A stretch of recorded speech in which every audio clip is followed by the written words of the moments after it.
Good day. If you want a sense of how fraught the international situation has become, just consider the attendance of world leaders at the two big summits, the G20 summit and the COP26 summit, which are taking place this week in Rome and Glasgow. President Putin of Russia, President Xi of China, Prime Minister Kishida of Japan, and the Saudi leadership have all stayed away. The Russians and the Chinese are represented by their two foreign ministers, Sergei Lavrov and Wang Yi, but they are, of course, hardly in a position to provide top-level decisions and executive action. The Chinese leader, Xi Jinping, will apparently only address the Glasgow summit with a written statement. Expectations that he would at least address the summit via video link will not be fulfilled. President Putin of Russia has already given a brief statement via video link to the G20 summit in Rome.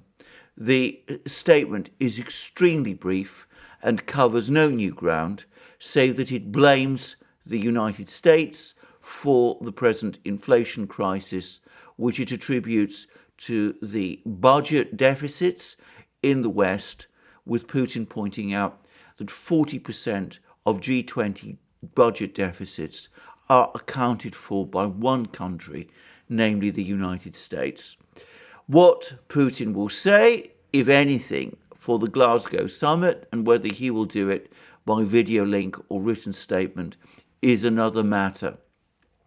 Prime Minister Boris Johnson of Britain has already spoken about the real possibility that COP26 would fail, and President Biden has complained that Russia, China, Saudi Arabia and other countries are not fulfilling their role in the climate emergency.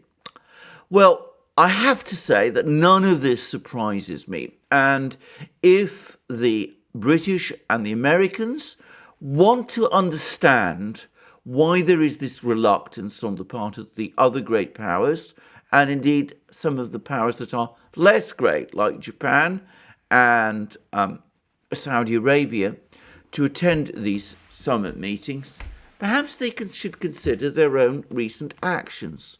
There's been that extraordinary statement by the United States government, by the State Department of a few days ago, which I covered in this program, which talks about supporting Taiwan's application or request for full participation in the United Nations system, something which the Chinese are certain to vigorously object to. And as for the Russians, well, the Russians are complaining today that another American warship, a USS missile destroyer of the Arleigh class, is once again patrolling the Black Sea in a demonstration of US power, which the Russians, of course, find inherently threatening and destabilizing. The idea, which was very attractive to the administration at the start of this year, when it was inaugurated, that it would be able to pressure the Russians and the Chinese on those matters which it wanted to pressure them upon, but still get their cooperation on other matters, is looking increasingly threadbare. The idea that you can walk and chew gum at the same time, apparently in international diplomacy, it isn't working. But there is a third topic, as well as the economy and the climate emergency, that perhaps ought to be getting proper attention, but which is not getting any attention at all, and which is the one which I suspect the two leaders of the two other superpowers, China and Russia, would want to see some movement upon before they started to participate more fully in summits like this. And that is the nuclear arms race, which is now spiraling out of control. Now, let's take a few steps back in order to understand where we are with the nuclear arms race. The United States, as is well known, was the first country to develop nuclear weapons at the end of the Second World War in 1945.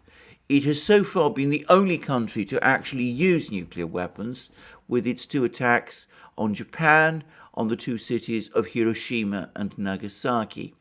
The United States, in the 1940s, had a nuclear monopoly until the Soviets detonated their first nuclear test in 1949, and the United States also had a convincing lead in nuclear weapons throughout the 1950s, which matched the enormous lead that the United States had in every other field, economic, military, social, which put the United States in the 1950s in a position where it was indisputably the world's most powerful country.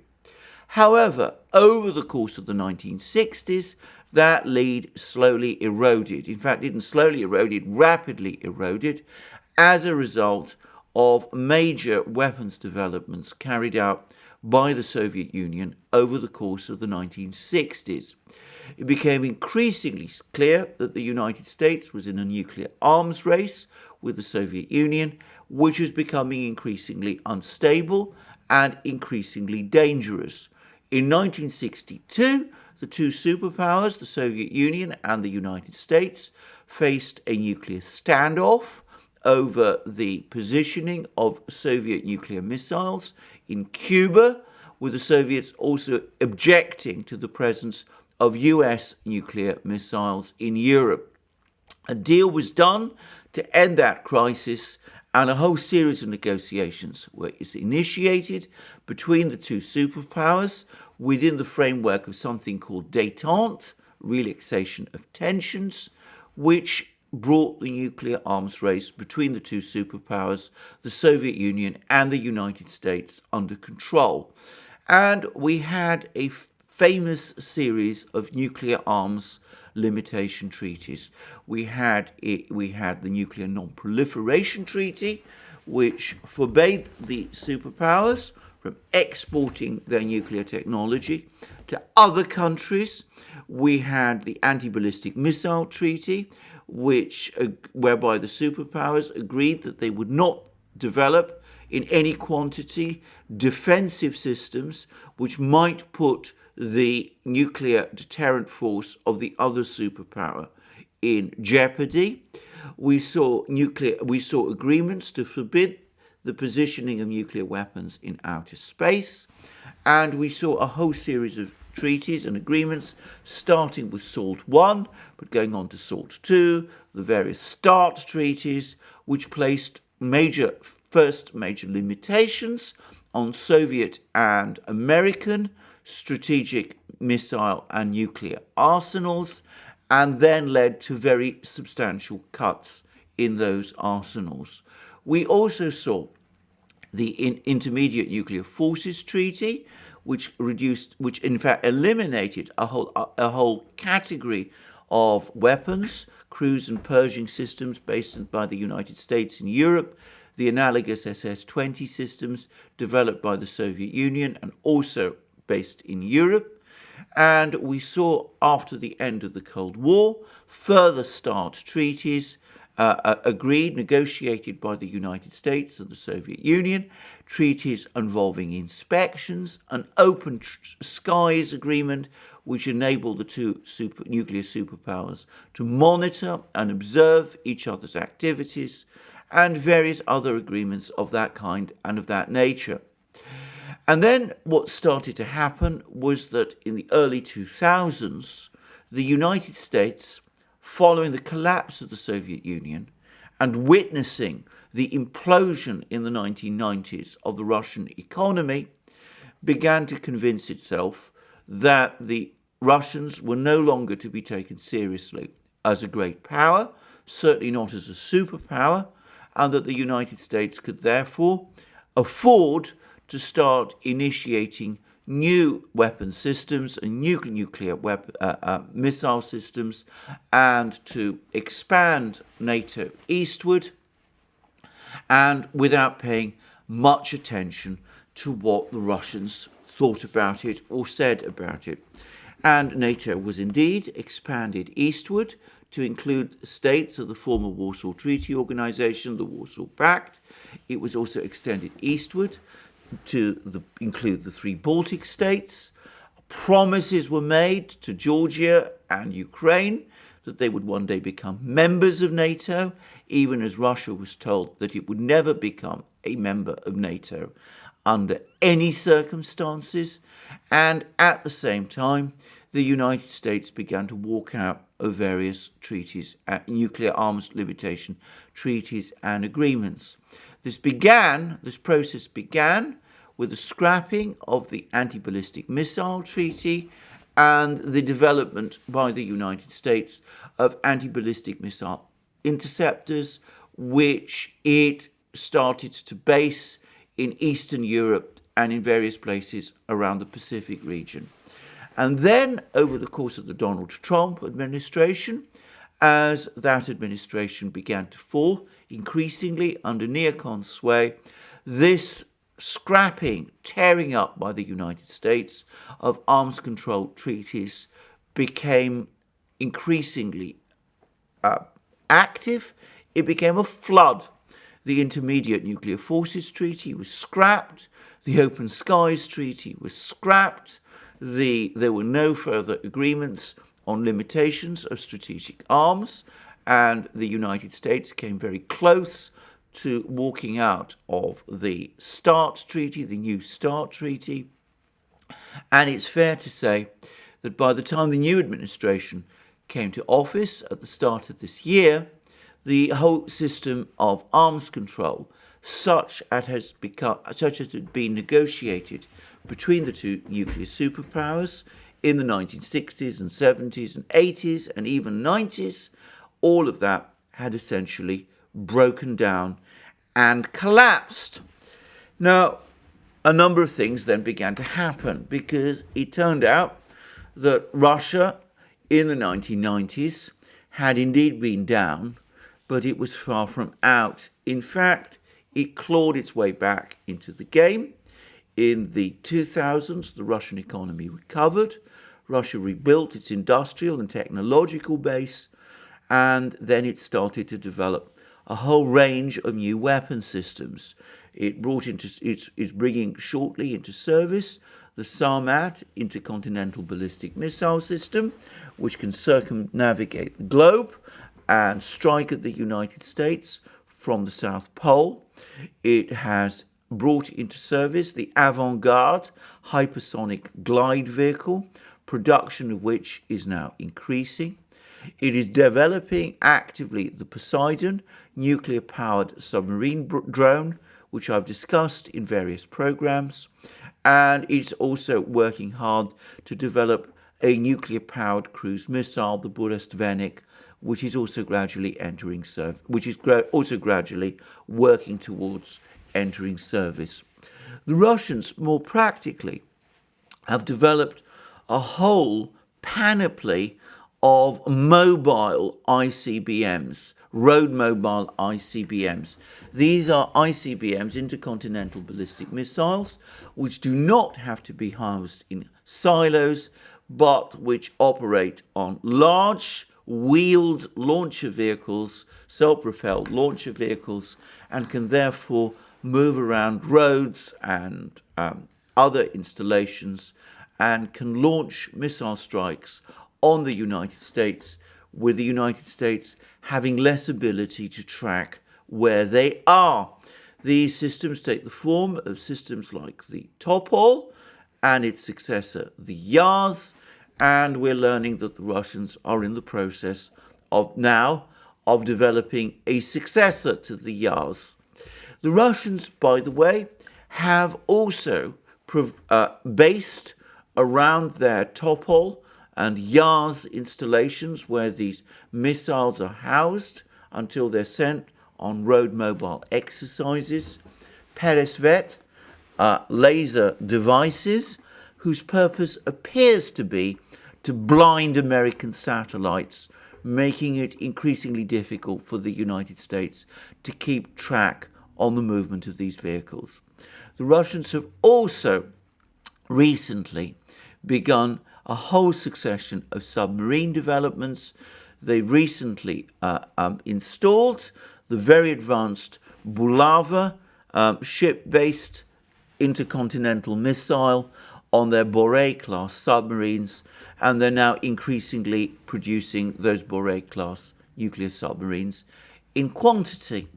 It's fair to say that the United States at the moment still relies largely on nuclear forces which it had developed during the Cold War and which were already in existence in the 1980s, and so far from achieving that overwhelming dominance over the Russians that I think it had expected when it tore up those treaties, it found that it is actually falling behind the Russians in the nuclear arms race.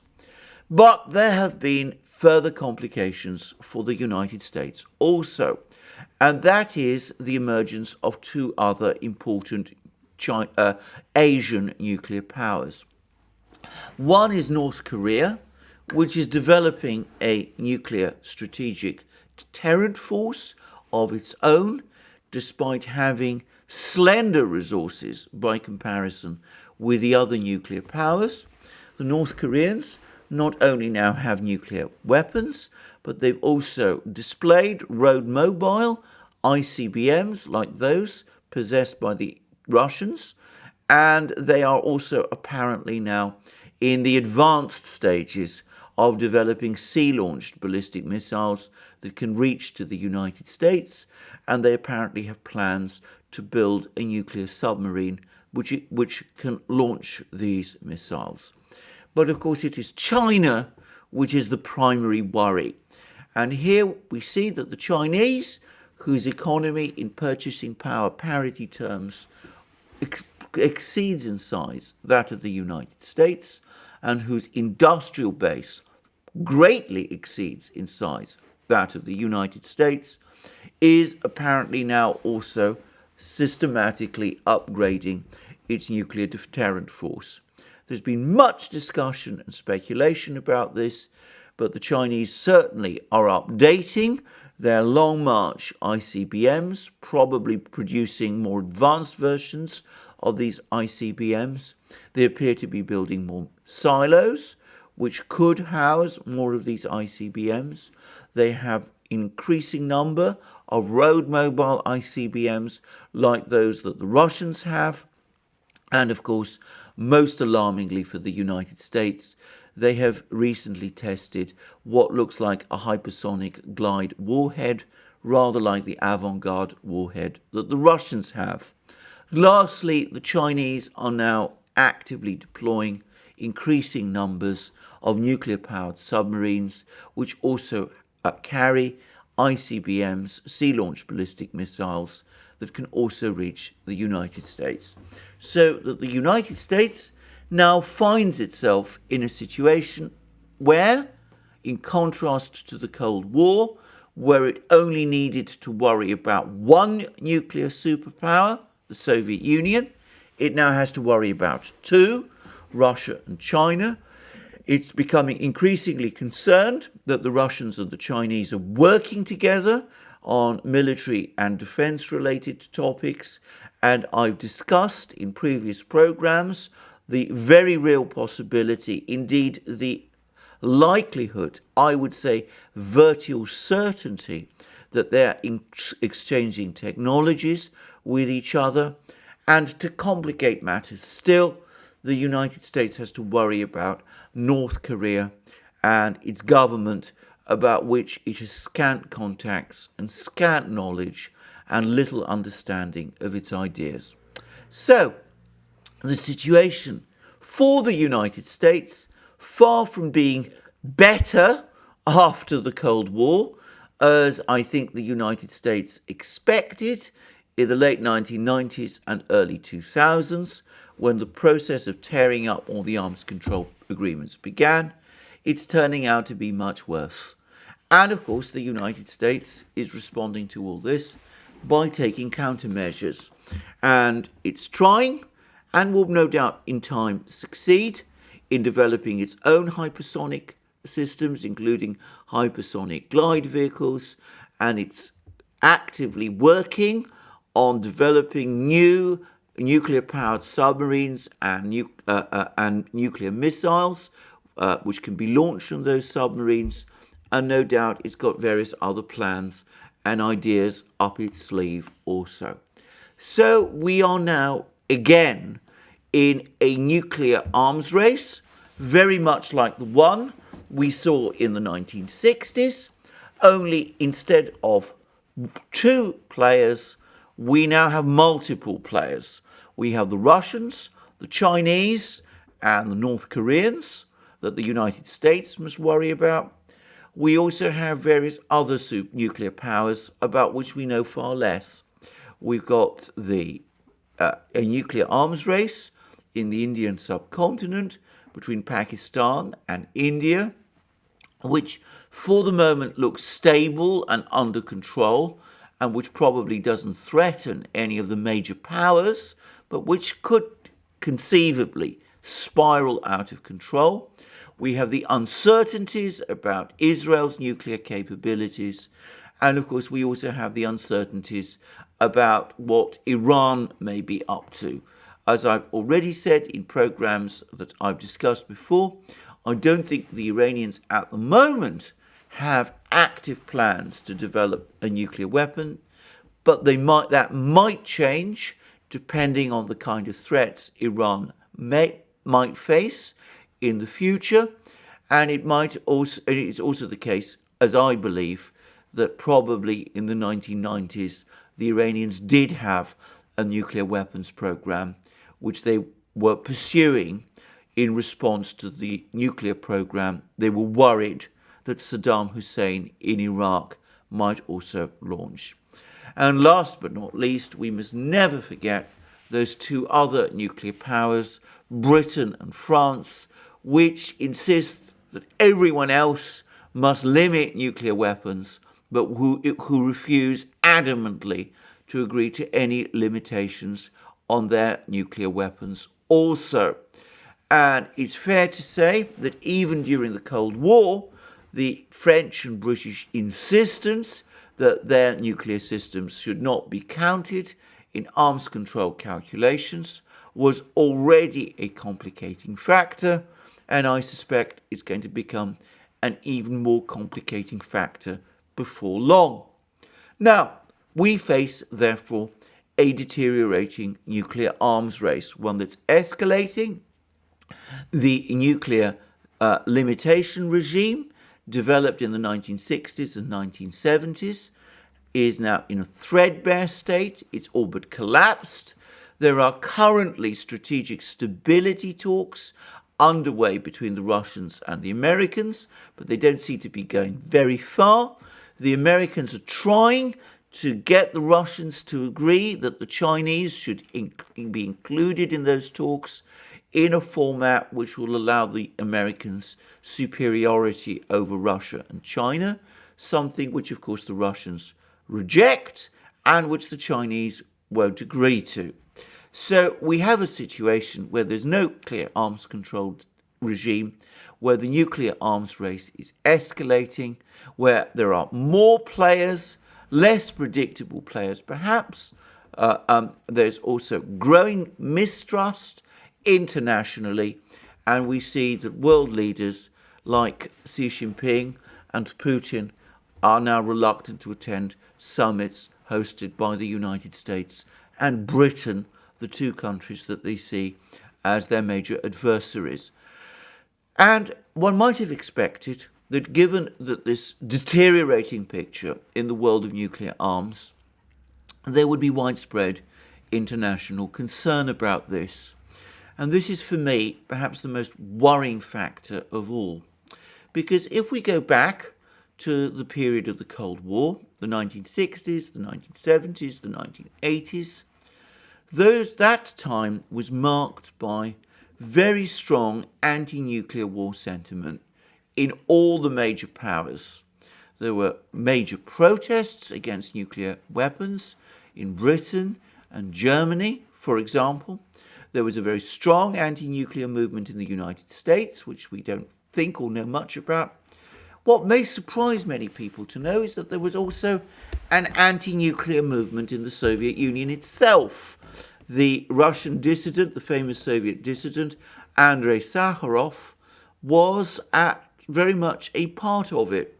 He played a very active role in developing Soviet nuclear weapons in the 1950s, but in the early 1960s, he had an epiphany, a moment of moral crisis about the work that he was doing, and the reason he fell out with the Soviet leaders at that time was that because he was trying to urge them to make concessions to the West they were not prepared to make in order to achieve nuclear disarmament.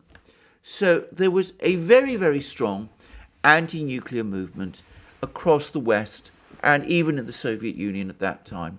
And it had, in the West at least, many public manifestations. I am in Britain. I can remember the very large protests that took place in Britain in the 1980s. I can remember, for example, the camp that existed outside Greenham Common, where the United States was intending to house cruise missiles which could strike at the Soviet Union. I can also remember how the original Green Party, the Green Party as it existed in Germany in the 1980s, was adamantly opposed to the presence of American cruise and purging systems in Germany, and how its then leaders, Petra Kelly and General Bastian and people like that, were at the forefront in demanding nuclear disarmament. And I also remember how the churches at that time in the West were also at the forefront of calling for nuclear disarmament.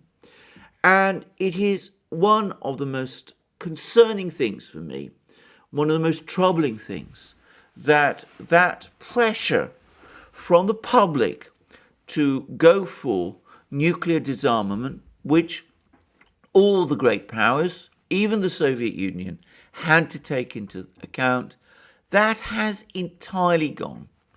I'm not entirely sure why that is. I suspect the focus on the climate emergency plays a role, but there seem to be many other factors too.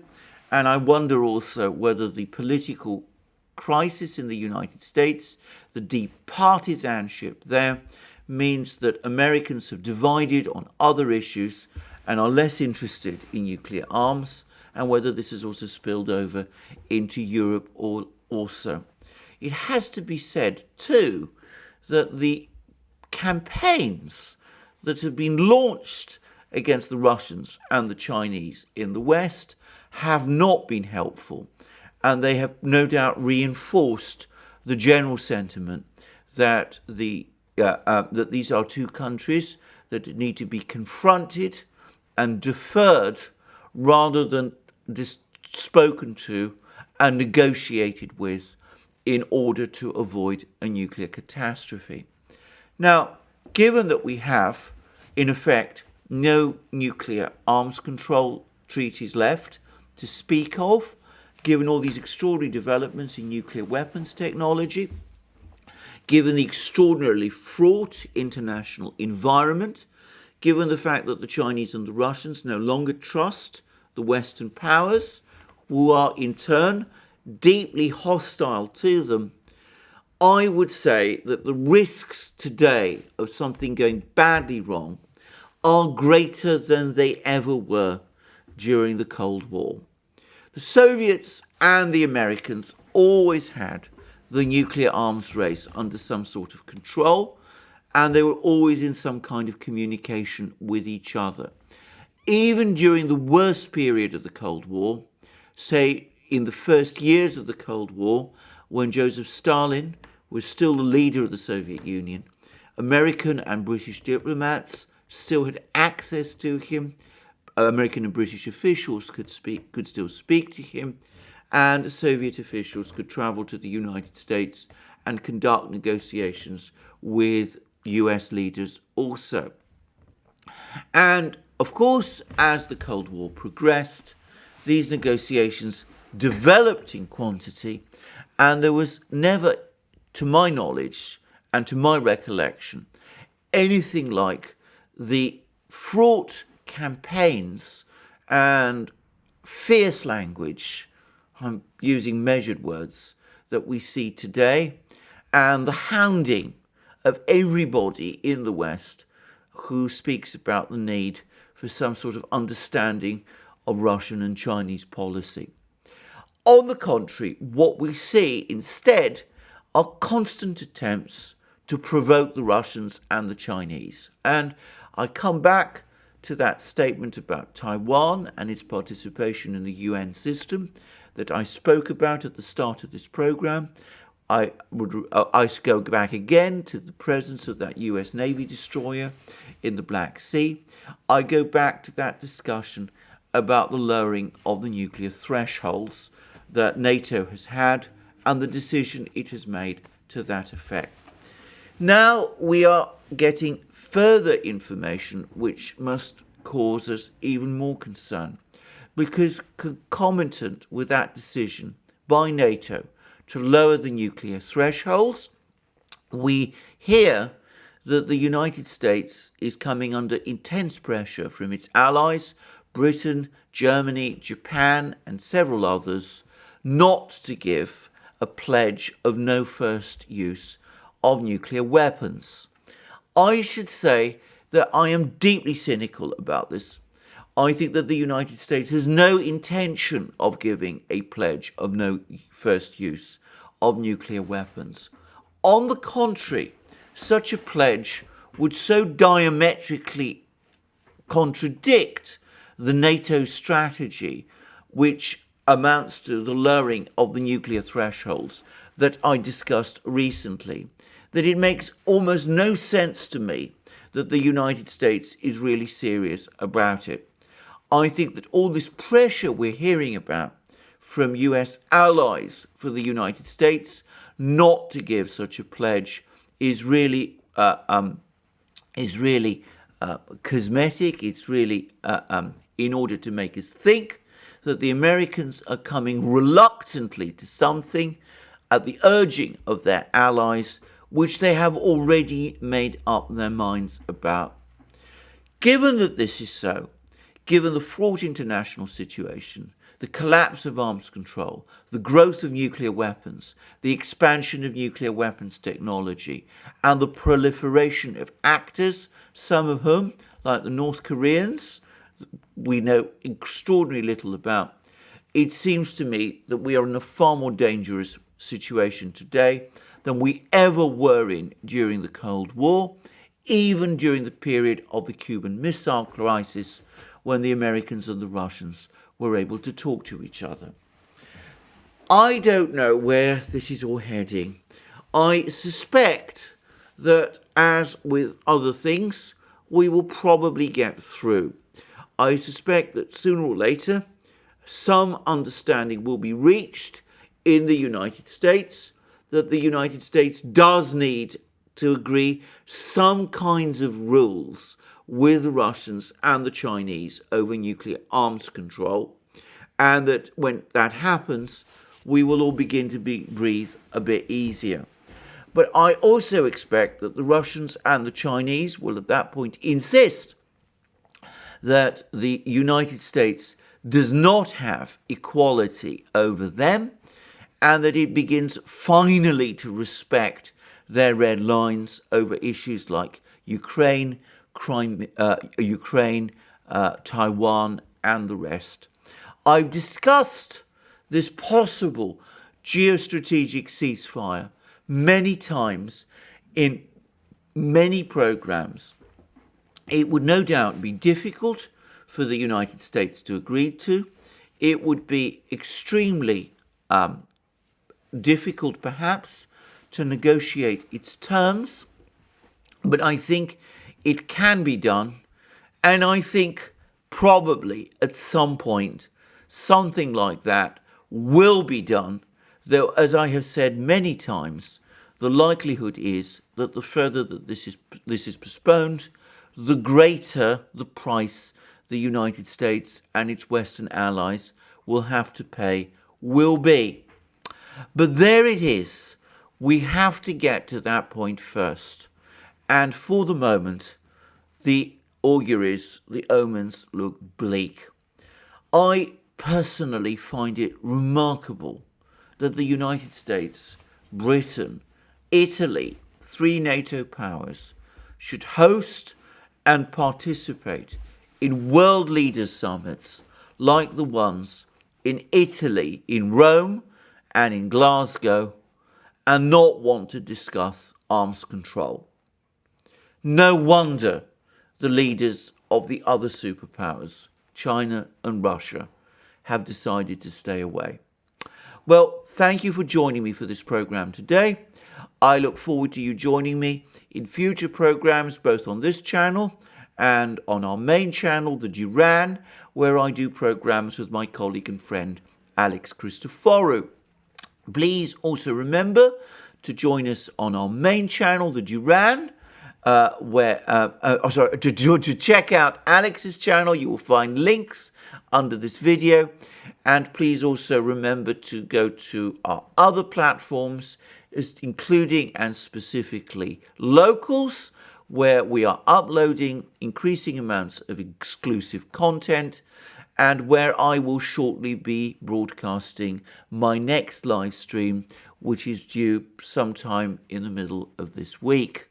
And please, if you go on Locals, look out for the notification you will find there. Also, I should add that our community on Locals is very active. They're posting an increasing amount of material themselves. So if you want to see the exclusive material for Locals that Alex and I are posting and participating in our live streams, and see what our community is posting and perhaps add to it, then do join us on Locals and participate fully there.